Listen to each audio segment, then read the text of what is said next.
We're gaming, folks. River versus Endill. A newcomer versus an experienced gamer once again. Both of them in the lower bracket. The loser is out.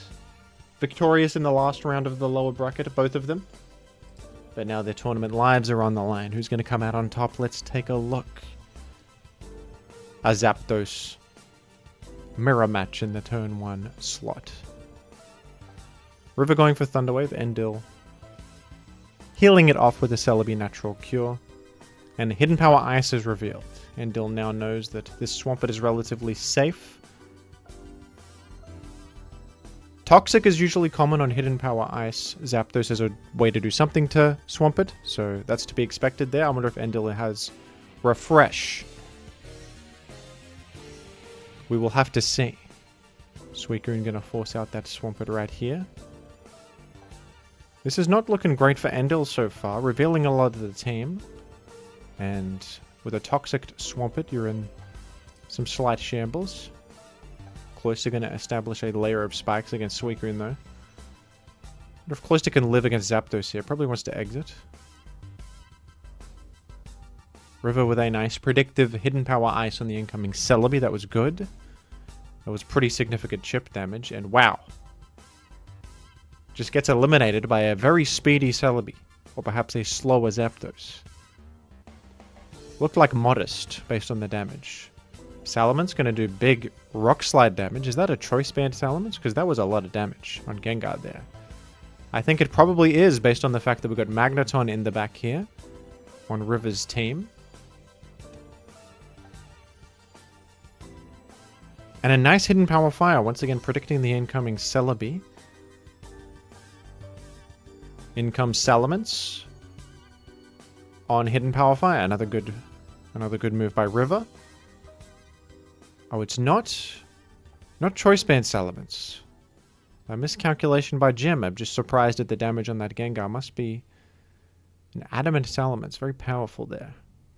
Cloyster can get a second layer of spikes. Indeed it does. And likely faster than this Magneton. Can just surf. Doesn't want to risk it. Those Magneton can sometimes go a bit faster. You never know. So Endill exits there. Or maybe the Cloyster is slower. We're not sure. Endill brings in Tyranitar on this Celebi, threatening a Hidden Power Bug. River just goes for the Giga Drain. No Baton Pass or anything crazy. Endill goes for the Dance. A bold move.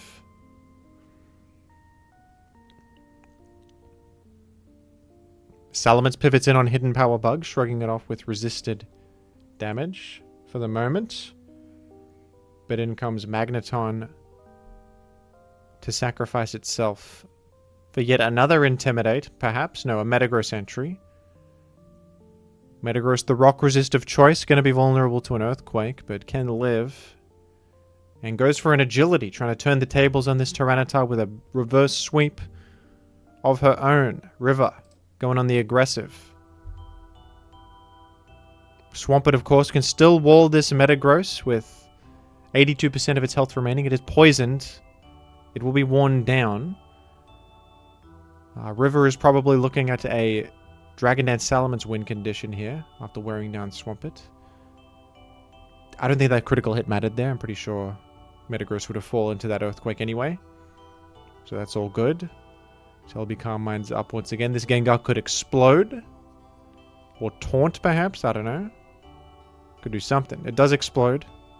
Which denies Celebi an extra turn.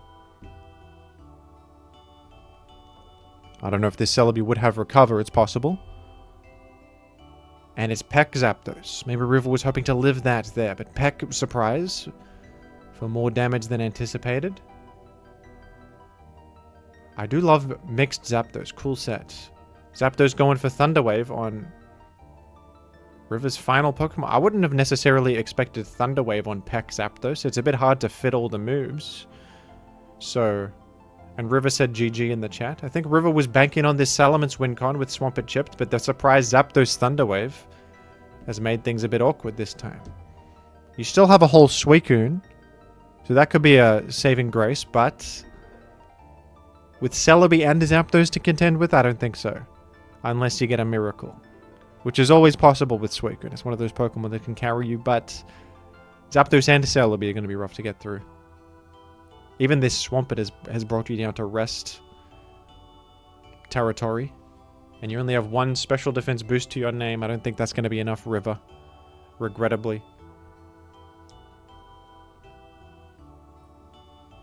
A rare Cloyster victory. A lot of people are non-Cloyster pilled right now. They think it's an overrated Pokemon.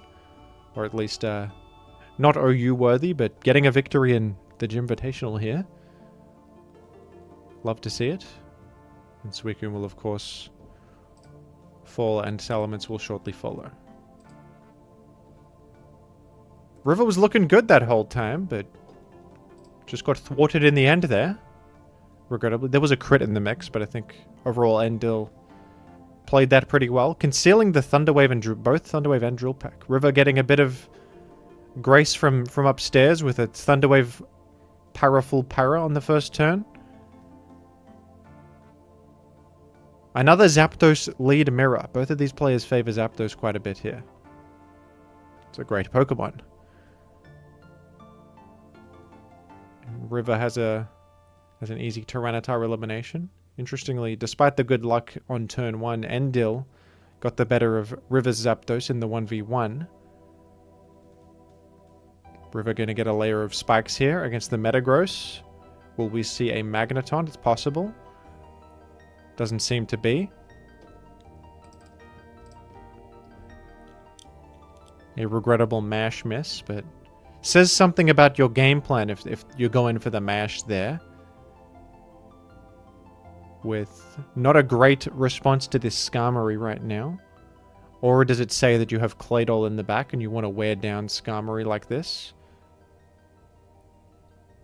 I think we could probably expect a Claydol or a defensive Starmie or something like that in the back pocket for Endill.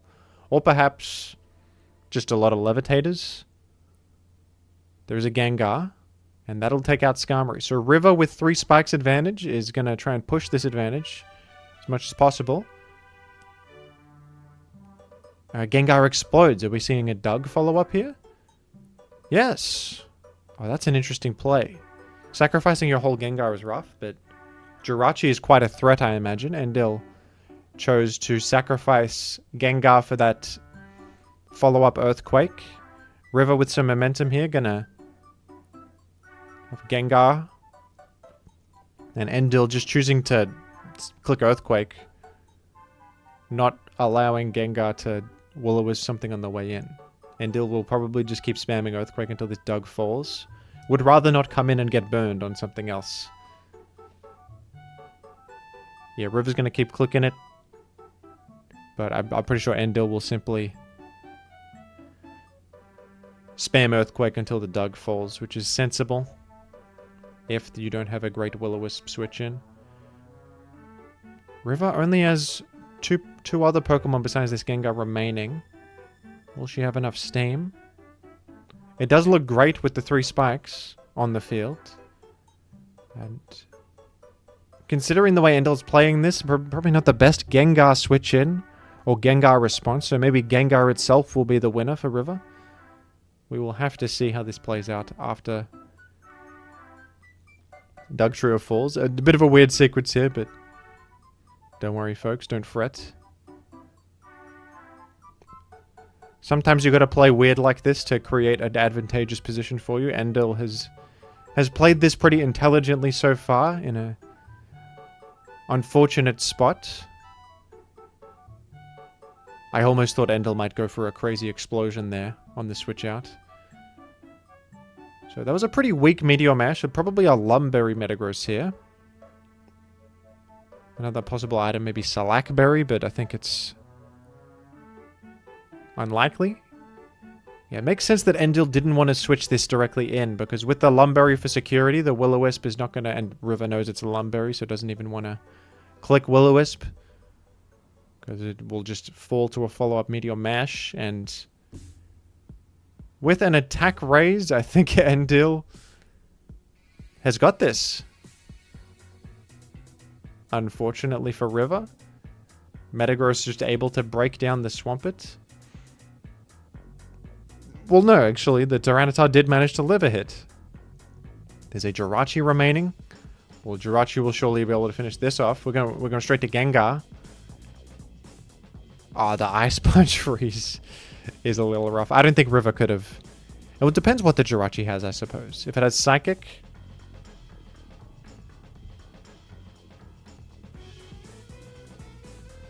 I think not. Whatever Endill has in the back.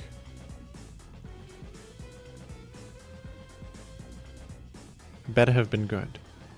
The thing is that Gengar can't really do much to the Jirachi besides burning it and just chipping it down. I think Jirachi is bulky enough, plus has enough chip heal that even if this freeze didn't happen, I would put my money on Jirachi in this particular 1v1. I think the real point of victory here was not the freeze, but the Metagross attack raise. And maybe the earlier decisions too you have to factor in. The Explode to eliminate Jirachi got something out of the way. Well, an unfortunate way to go out for River there, but well played to Endill. Got to give some credit. Congratulations. And River regrettably out of the tournament. But one of the most impressive up-and-coming players I have ever seen. Coming all this way. After only starting the game quite recently. It's a meteoric rise, and I'm sure there's a bright future ahead for River. Thank you for watching, folks, and catch you later.